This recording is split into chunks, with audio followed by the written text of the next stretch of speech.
Do'st qidirmang, do'st izlash shart emas. Duch kelgan odam do'st bo'lib ketaveradi. Chunki sizda nimadir borda, manfaat bor, u uchun nimadir bor, umidi bor. Keyinchi, qani o'sha do'stlarni qaysi biri atrofimizda qoldi, qani?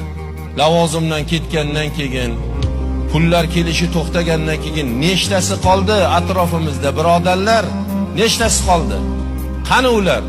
Telefon qilsa ko'tarmasa, ko'rib ko'rmaganga olsa, kecha eshigimiz oldida zor edi biz bilan bir marta o'tirib bir marta gaplashib olishlikka. Ota-onamizdan boshqa kim qoldi? Men shunday insonlarni ko'rdim. Hammasi boy, ishbilarmon, pul ko'p, ulfatlar, endi hamma joyda ulfat.